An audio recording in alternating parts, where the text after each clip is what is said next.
Talofa lava, my name is Tanu Gago. I'm a Samoan immigrant living in Tāmaki Makaurau, Aotearoa, New Zealand. I think the label that I'm most comfortable with is artist. I enjoy telling stories and creating powerful images of my community, and filmmaking for me is one of the mediums I'm currently using to do that.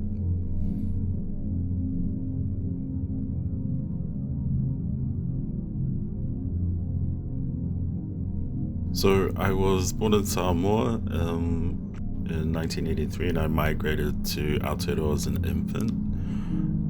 And I grew up in Tāmaki Makaurau, which is Auckland City, in a suburb called Māngere.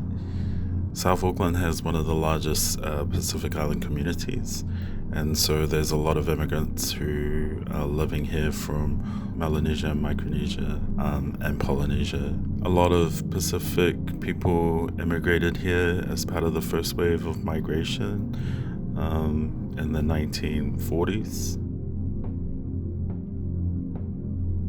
Islanders don't learn navigation by accident. Early in life, boys must learn the direction of winds and waves, to chart movements of sun, moon, and stars, to use strange instruments like this one, to read meanings from the flight of birds and from the color of the sky.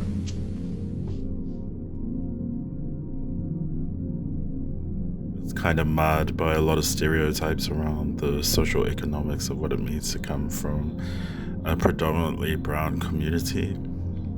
There's a lot of stereotypes and stigma in our community around poverty and unemployment, and so many negative stereotypes, but also negative statistics that a lot of people in this country have kind of used to frame as the quintessential Polynesian experience. And so we're often referred to by Anglo-colonial European settlers as not really making much of a contribution to the identity of Aotearoa. Welcome to the unofficial capital of Polynesia, Auckland. Of the 32,000 islanders who live in this country, an estimated 20,000 are concentrated in this one city, making it in fact the largest Polynesian city in the world. New Zealand has already more than 10% of the world's Polynesian population. From the magic of the South Seas, from the Europeans' dream of paradise, they come to New Zealand. And what's frustrating about these negative stereotypes is that they're often perpetuated by white people. And so we're living in a time period now where brown, Polynesian, Moana, Oceania people have broader access to the types of tools and platforms that allow us to tell our own stories. And so as someone from the Pacific and someone who grew up in Polynesia as well as South Auckland, I'm really invested and committed to stories that help to show a different side of my community and show a different reality.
while I started my career as an image maker, I really struggled to identify as a photographer.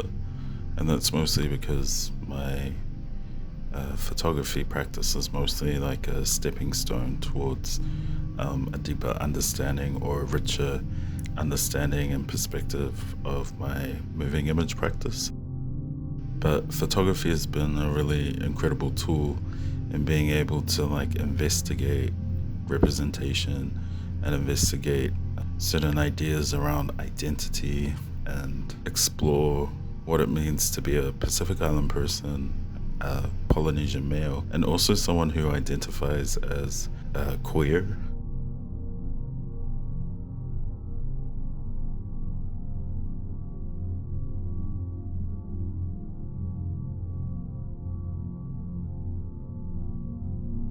It seems really cliche to say that the representations of masculinity that we are fed through popular culture are a bit one-dimensional. This is true for all cultures mostly, and I think it's quite a universal problem.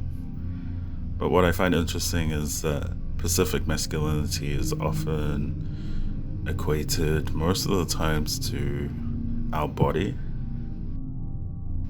So in my early practice, a lot of my portraiture is kind of staged reality, and a lot of this is tied to the politics of identity and the politics of gender, and really understanding what it means to inhabit a body that is brown, that is Polynesian, that is considered by most cases as being a minority, and all the politics that comes with the things that are projected onto that body.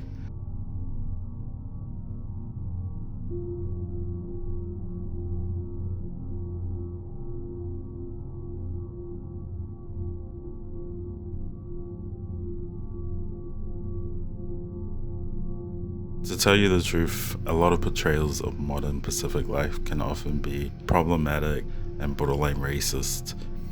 And so my portraits are staged. They're not documentary in any way, although they do document an urban experience, a generational snapshot of what Pacific culture looks like. And then they have the added responsibility of creating like a counter narrative to some of the colonial images that exist about Pacific people. When I think about the visual tradition of images that have been created without any kind of input or consultation from Pacific people, it's easy to see how brown bodies have been represented in a way where the subjects don't always have a lot of agency.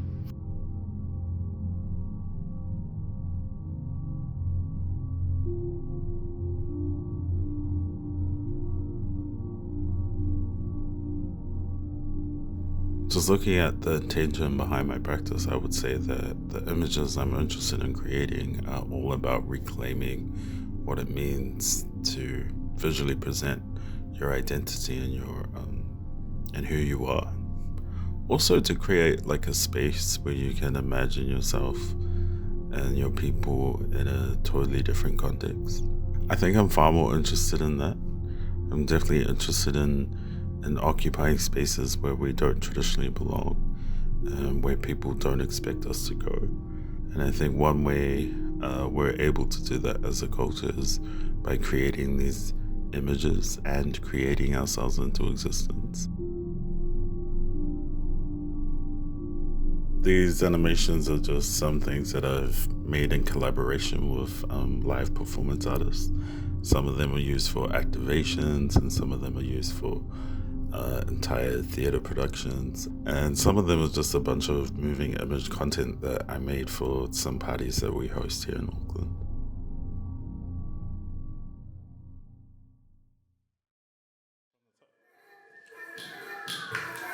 And 3, 2, 1.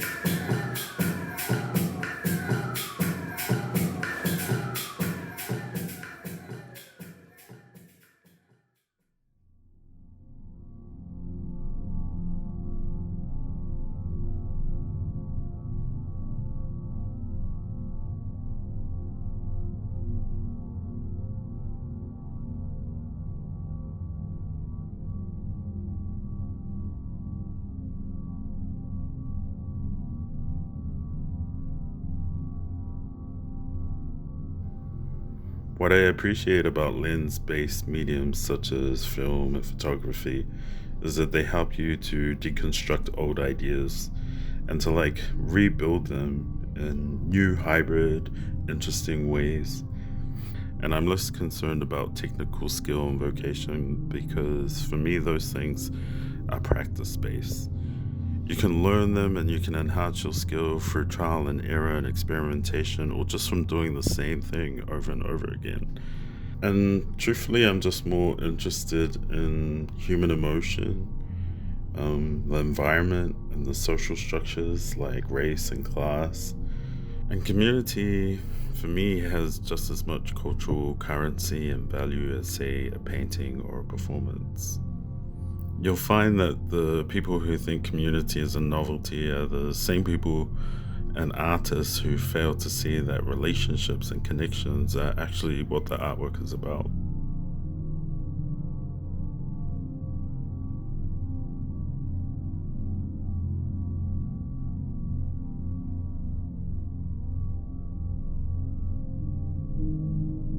At the end of the day, I just want to make cool stuff with my friends, and I'm already connected to a sense of community, and those things are reflected in the types of stories that I'm interested in telling.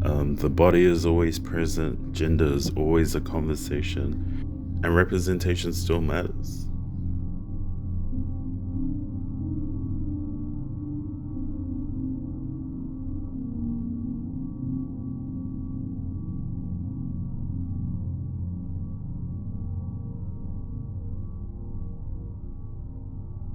We can't always control the way people consume the things that we make, but what we can determine is who is nourished by our artworks. And so I try to make films for my people and for my community, and I try to insert messages of self-determination. I try my hardest not to apologize for any of the things that I am, or for any of the things that my community identifies as wanting to be.